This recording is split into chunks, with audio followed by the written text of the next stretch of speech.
నమస్తే ఫ్రెండ్స్, అందరూ ఎలాగున్నారు? బెంగళూరులో Ola, Uber, Rapido, నమ్మయాత్ర cab earnings చూద్దామండి.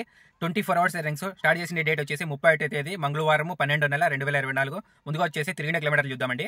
300 కిలోమీటర్లు వచ్చేసి 237 కిలోమీటర్లు. ఓలా ఎర్నింగ్స్ 31 తేదీ వచ్చేసి టోటల్ బుకింగ్స్ వచ్చేసి 2, టోటల్ ఎర్నింగ్స్ వచ్చేసి 596 రూపాయల పాయింట్ 38 పైసలు. ఒకటో తేదీ వచ్చేసి టోటల్ బుకింగ్స్ వచ్చేసి 6, టోటల్ ఎర్నింగ్స్ వచ్చేసి 1513 రూపాయల పాయింట్ 33 పైసలు. ర్యాపిడో ఎర్నింగ్స్ 31 తేదీ వచ్చేసి టోటల్ బుకింగ్స్ వచ్చేసి 1, టోటల్ ఎర్నింగ్స్ వచ్చేసి 192 రూపాయలు. ఒకటో తేదీ వచ్చేసి టోటల్ బుకింగ్స్ వచ్చేసి 3 బుకింగ్లు, టోటల్ ఎర్నింగ్స్ వచ్చేసి 680 రూపాయలు. ఊబర్ ఎర్నింగ్స్ 31 తేదీ వచ్చేసి టోటల్ బుకింగ్స్ వచ్చేసి 1, టోటల్ ఎర్నింగ్స్ వచ్చేసి 405 రూపాయల పాయింట్ 25 పైసలు. ఒకటో తేదీ వచ్చేసి టోటల్ బుకింగ్స్ వచ్చేసి 2, టోటల్ ఎర్నింగ్స్ వచ్చేసి 434 రూపాయల పాయింట్ 56 పైసలు. నమ్మయాత్ర ఎర్నింగ్స్ 31 తేదీ వచ్చేసి నో బుకింగ్స్. ఒకటో తేదీ వచ్చేసి టోటల్ బుకింగ్స్ వచ్చేసి 1, టోటల్ ఎర్నింగ్స్ వచ్చేసి 1399 రూపాయలు. 300 కిలోమీటర్లు వచ్చేసి 237 కిలోమీటర్లు. టోటల్ బుకింగ్స్ వచ్చేసి 16 బుకింగ్లు, టోటల్ ఆన్లైన్ అవర్స్ వచ్చేసి 21 గంట సేపు. టోటల్ ఎర్నింగ్స్ వచ్చేసి 5220 రూపాయలు. ఇందులో డీల్కి వచ్చేసి 1200 రూపాయలు తీసేయాలి. నాకు మిగిలింది వచ్చేసి 4020 రూపాయలు మిగిలింది. ఫుల్ వీడియో కావాలనుకుంటే ప్లేలిస్ట్ యాడ్ చేసి ఓపెన్ చేసి చూడండి. నేను ఇచ్చిన ఇన్ఫర్మేషన్ మీకు నచ్చినట్లయితే లైక్ చేయండి, షేర్ చేయండి, తప్పకుండా సబ్స్క్రైబ్ చేసుకోండి.